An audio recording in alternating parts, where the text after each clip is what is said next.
Hello, and welcome to The Grand Balance, a weekly podcast hosted by two working grandmas navigating the beautiful chaos of work and family. On today's episode, we'll continue the discussion on finding time to take care of ourselves, even with our crazy busy schedules.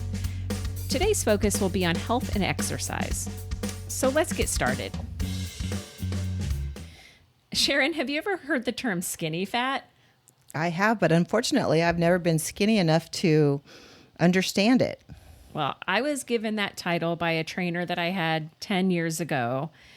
I look fairly thin on the outside, but have no muscle, plenty of cellulite, and I have zero flexibility, which is proven every week in my center and balance class in Pilates.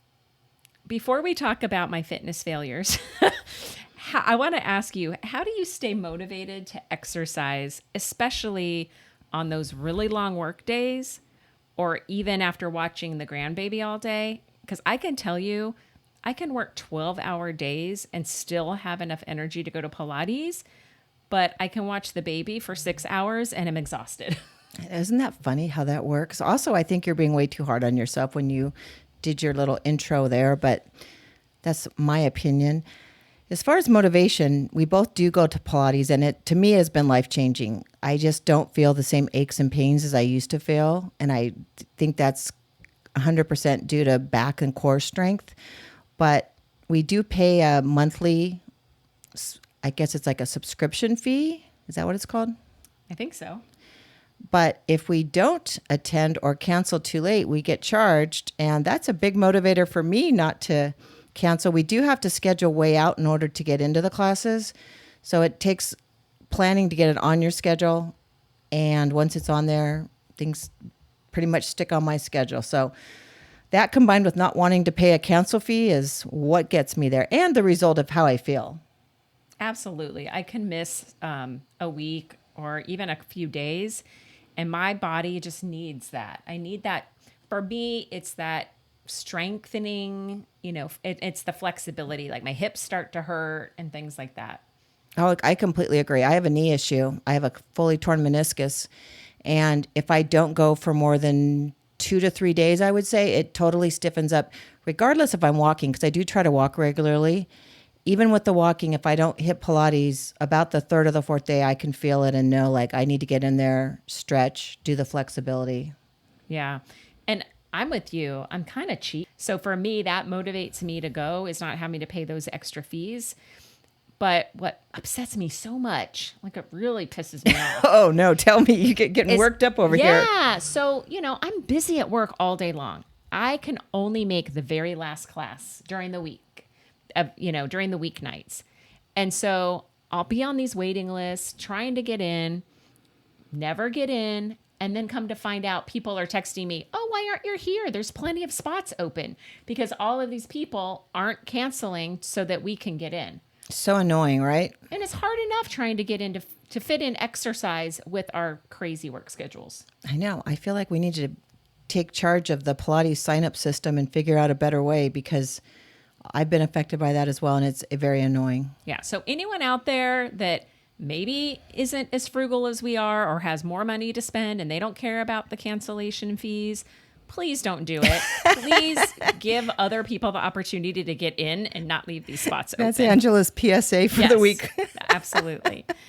The one thing that I find too for me is I really do better with an accountability partner. Like when I have somebody texting saying, hey, are you going to class today? It's like, oh, I better go. I'm exactly the same way. It's between Pilates and walking. If I know that I'm meeting someone there, I'm definitely going. Walking, I do not care for walking by myself. I'm excellent when I'm meeting up with family, friends, anyone like that. But on my own, not so much. Yeah. And the other thing that's really motivating me, and in fact, my husband talks about it, and even though he's not a working grandma, he's retired. But what he has said multiple times is how having a grandson motivates him to exercise. He's a swimmer and he is so dedicated. He goes every day. But, staying healthy for the grandbaby to, watch them grow help take care of them is just so important. And I can tell you, my arms are much stronger after watching the grandbaby, holding him. He's 21 pounds now. So it's 21 pounds I'm constantly lifting. And then I also play a game with him where I kind of like walk through the kitchen or walk through the living room, and then I lift him up to say, well, now what do we see? And so I must lift him 15 to 20 times during that game. And that keeps my upper body strength going. It's a bonus. Yeah. So I've got the motivation to stay healthy, but then the fun that we have together actually does the exercise for me. Kills two birds with one stone. Yeah, Remember that? Got that right this time. All right. And so there's many reasons outside of the motivations for us, especially with our age and then as we get older, to try to maintain that health. And that's whether it's mental health, physical health. What are some of the things that you've heard that are reasons besides just, we all should do the right thing, that we should be focused on as we get older? Well, I just know people are definitely living longer, and we're going to be a lot happier in our old age if we are comfortable and not in pain and not having to worry about a lot of different health issues. So that is motivation for me, because I have seen my mom had some health issues, and it's rough when you hit 80 and you have all these health issues and you don't feel well. So longevity for sure. I was reading an article. We live in San Diego, and UC San Diego Health is one of the top health systems here. And they were writing an article on osteoporosis. And I am one of those, because I am petite, I'm at a higher risk of getting osteoporosis. And what they said was, women 65 or older are at higher risk, but those 50 or older, now I'm 55, and so those 50 or older that, weigh less than a certain weight, are petite or smaller frame, which is I'm petite, or whose parents have suffered hip fractures, are even at higher risk. And so for me, knowing that, I already envision like I'm going to be one of those frail old grandmothers if I don't start weightlifting. And that's one of a few of things that they say to kind of have some lifestyle changes to help prevent osteoporosis, even if you have those high risk factors that I do. Well, because we're losing muscle mass as we age every year. Absolutely. So besides eating healthy, which we all know, which by the way, is probably my biggest struggle because my husband cooks. Oh, you're so lucky. And so, but he's a big burly guy. And we have a athlete son who eats a lot and doesn't gain weight. Yeah. So he cooks for men, and he cooks really great food. And so I don't have the discipline to not eat it. So I can do all this exercising, and I still remain skinny fat because I eat terribly. But I'm trying to balance that with doing weight bearing and strength training exercises. We're getting the strength which will training. help everyone. Absolutely. We're getting the strength training and Pilates, but I'm building a gym in my garage. That's so awesome. I cannot wait till it's finished. I know. Well, let's not even talk about when it's going to be finished because I've had a contractor here for 6 months, still not done. But we'll get to that on another day. Maybe he's listening, and I hope he's listening. Step it up a little bit. We're gonna we'll release go find this podcast. him. I'm gonna make sure he hears it.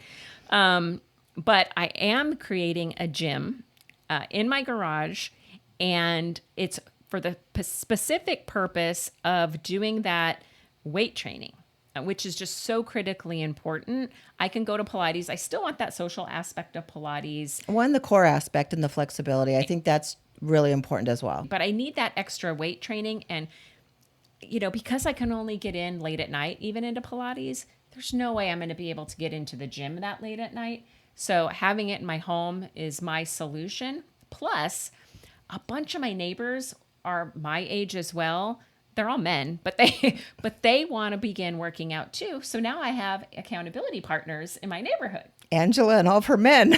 Angela and we call it the neighborhood fitness. We're gonna name my gym. Oh, that's funny. Yeah, but what really got me thinking about the weight training was one of my inspirational grandmother stories. So for this week, the inspirational grandmother is Marissa Teo. She's 71. She has 3 grandchildren, Wow. and she competed in last month's Miss Texas USA pageant. At Wow. 71. That is nuts. So they got rid of all the rules like your age and you have to be single, although I think she's divorced, but she was married before. But she participated in that, and she had been a teacher for 40 years. She retired, but she ended up getting recruited by a modeling agency to encourage others to focus on their health and fitness, older women. So she completely transitioned to a whole new career at that age. That is so awesome. Yeah. And to train for this pageant, she started doing more heavy weightlifting. And she really inspired me. I'm thinking, wow, if you can do this and compete at 71, then there's no reason at 55 I can't, lift those 10-pound weights or whatever I'm going to be doing in my new gym. No, that is awesome. Yes, she's inspirational. Yes, she's lifting, she lifted the weights to get into shape, but she still has balance issues because of her age and stuff like that. So she was kind of laughing at herself in this article I was reading about how she couldn't navigate the stairs. You know how they always walk down the stairs? Right. But she's in 6-inch heels. Oh my goodness. I can't walk downstairs in 6-inch heels. I can't walk across the floor in 6-inch heels. I know. And I actually have a problem going upstairs. I constantly trip because I don't lift my feet enough. It's kind of a joke in the family, but, good for her, but she still recognizes her challenges, and it's something that she's working on. So she's this week's inspirational grandma. That is an awesome story. It's funny you mentioned balance, because when I was going through PT on my knee, balance was a big thing they kept bringing up. And I didn't realize how bad my balance had gotten. I used to have no issues with balance whatsoever throughout my entire life, and didn't really realize that now standing on one leg is difficult to keep your balance. So it was something that they recommend, keep practicing standing on one leg. So what I try to do when I'm walking the dog now is, as he's doing his business in the yard, I'm trying to stand on one leg the whole time and keep practicing changing off legs just to get that balance component back, because nobody told us we were going to lose that. Yeah, and it's crazy how fast that came on. Agreed. I had no idea mine left. Yeah, I didn't realize it either until I did start Pilates, which was 2 years ago. For me to do the bird dog series is challenging, or if she says, stand on one leg and lift this weight. I'm constantly tipping over. Yeah, same. Or when you're standing on the Bosu on one leg and I'm like teeter-tottering, thinking, how is everyone else so solid and I'm the teeter-totter? Yeah.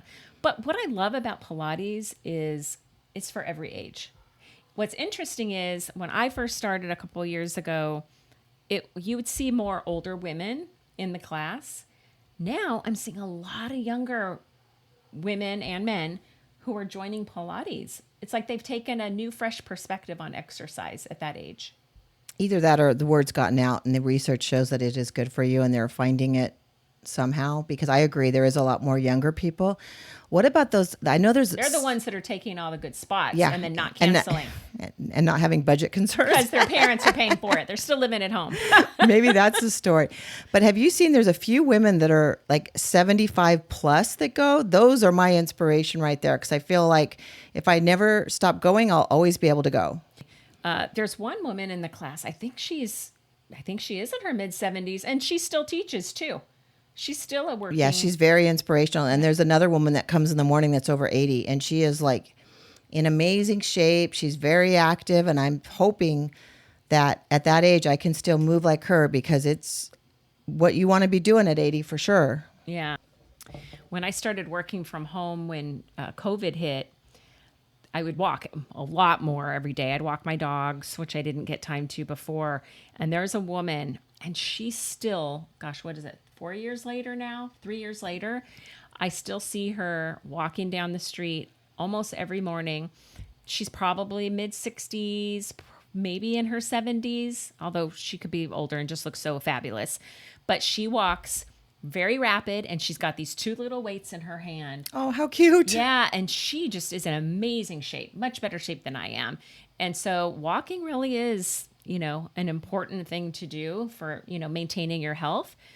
What are some of the other things that you think women should be doing, especially as they start aging? Now, we have some younger grandmas, like my grandmother became one at 42, but then we have us in our 50s and 60s, and then those that are even older. Well, back on the walking, I noticed the same thing in COVID. I walked a lot. My son came home and was home for the first time in many years, and we would get up at 6 before he worked and walked, and it was fabulous because you got the walk out of the way.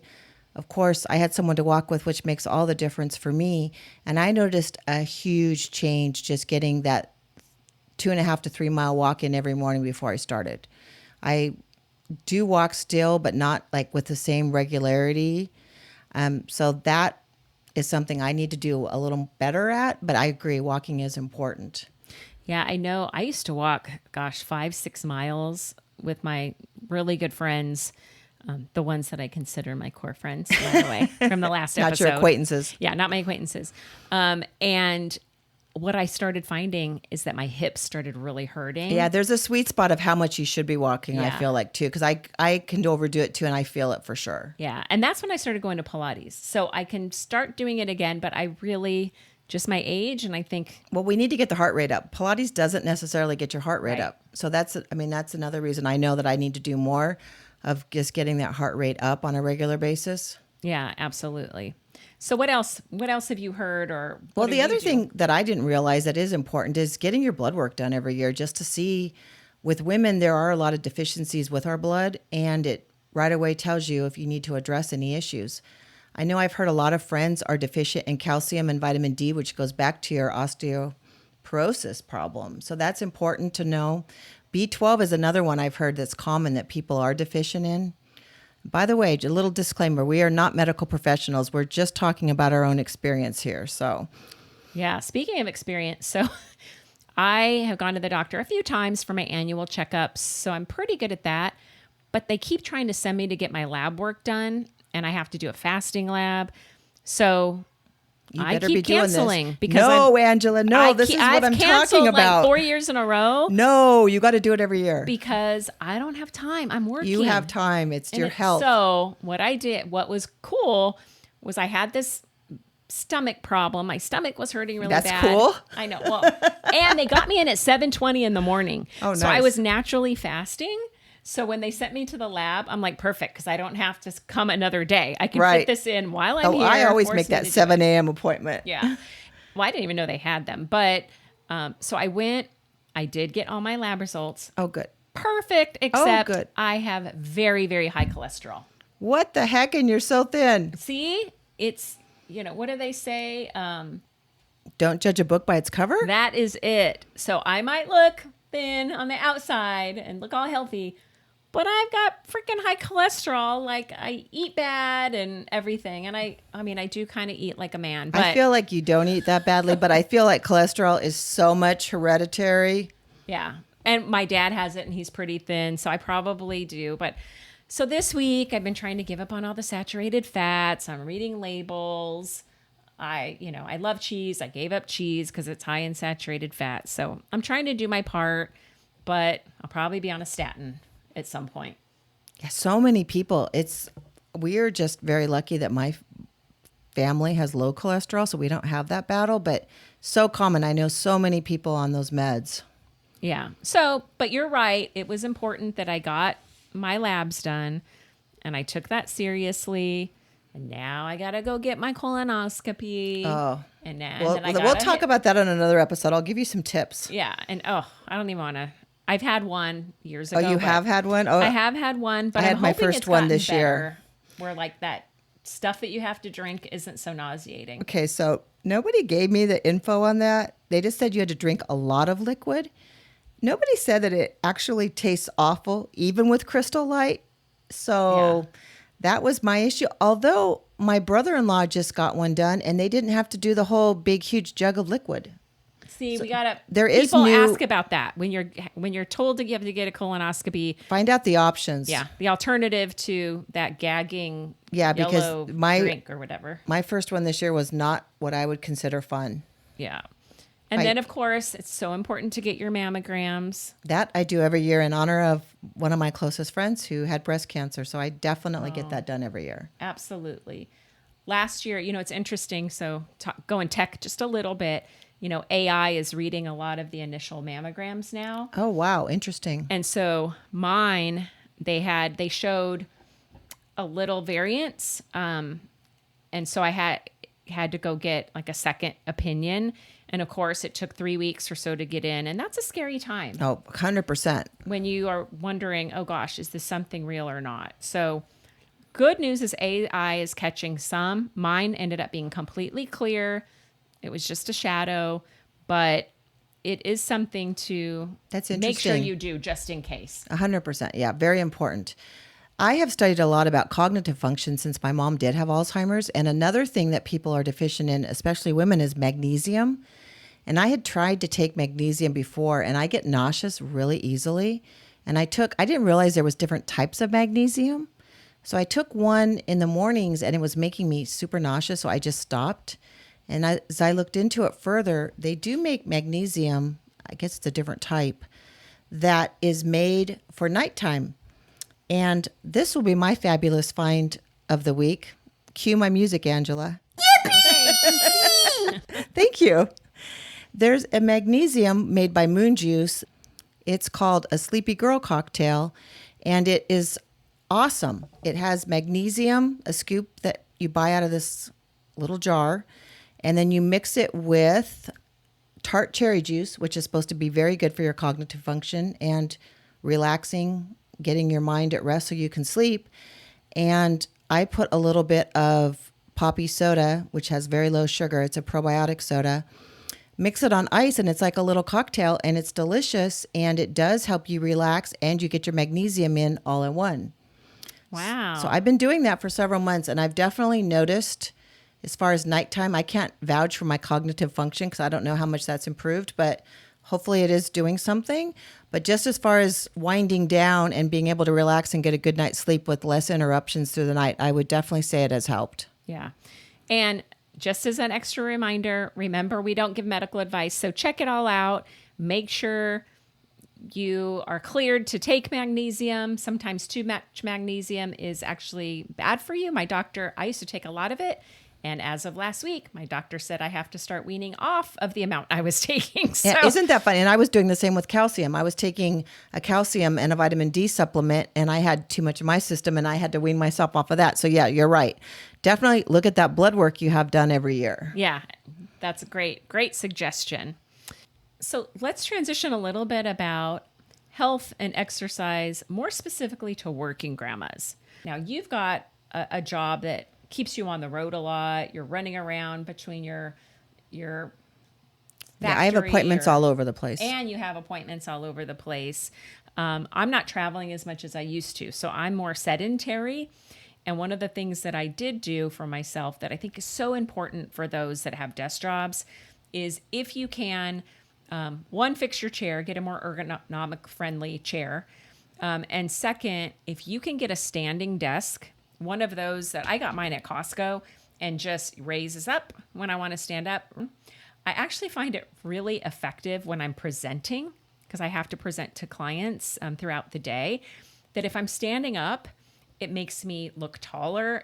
My posture's better, and I kind of look like I'm on and doing a true presentation rather than sitting where I tend to slouch, and that hurts my neck. So making sure that I had that apparatus to help my posture and my neck has really helped. What a great suggestion.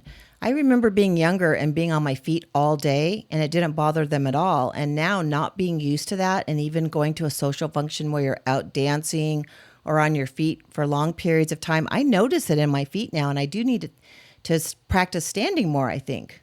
And for me, my feet are pretty messed up anyway. I am a heel wearer. I can't wear flats. It's just always been something that I've done. And so if I'm in flats, and now that I'm not go into the office every day, I tend to be in flats more. My feet are aching at night. So I do need to focus on, I did get a massager for Christmas. I asked for, and it was a pretty cool one. Oh, nice. But, I have the plantar fasciitis and things. So I have to wear those special socks. I'm such, I'm kind of a health mess when, No, I think I don't even know that I know anyone our age that hasn't had plantar fasciitis. I also had it. Is gone, thankfully.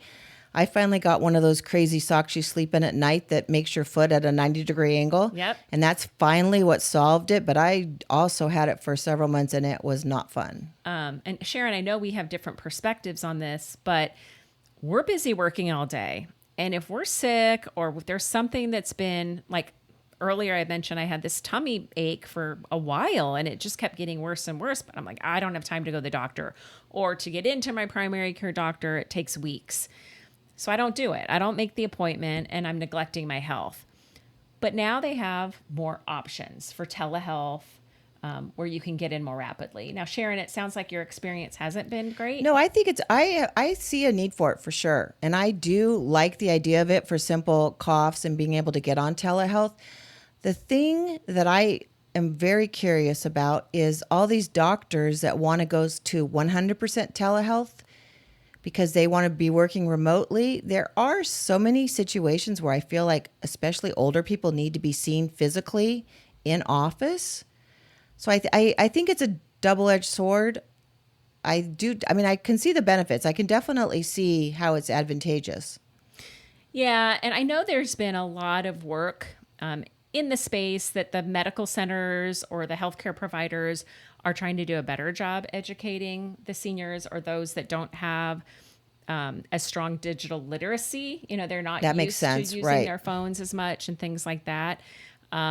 But they actually have services within the provider office. So when you do go and they want to encourage you to leverage telehealth, you can talk to them about, training you a little bit if you aren't. Yeah, that's digitally nice literate. to know, especially the seniors that have problems logging in and so forth. It's nice to know that they have a service to help them, because I was also wondering how they could possibly figure that out. I have a question for all the medical professionals out there, and I'm not sure if there's an answer, but how is it so hard to get appointments now? I don't remember this backlog before where it took 3 weeks, 6 weeks to get an appointment. Yeah, it's a whole study in my field. And what's the reason? I don't get There's it. not enough. There's not enough doctors? There's not enough. We have an aging population. Okay. We're living longer. Okay. So there's more patients out there. I see. Okay. It's a so- supply and demand issue. And there aren't as many people going to medical school. There aren't as many nurses. I don't know if you've heard about this, but there continue to be nursing shortages. Post-COVID, it got really bad where people got burned out.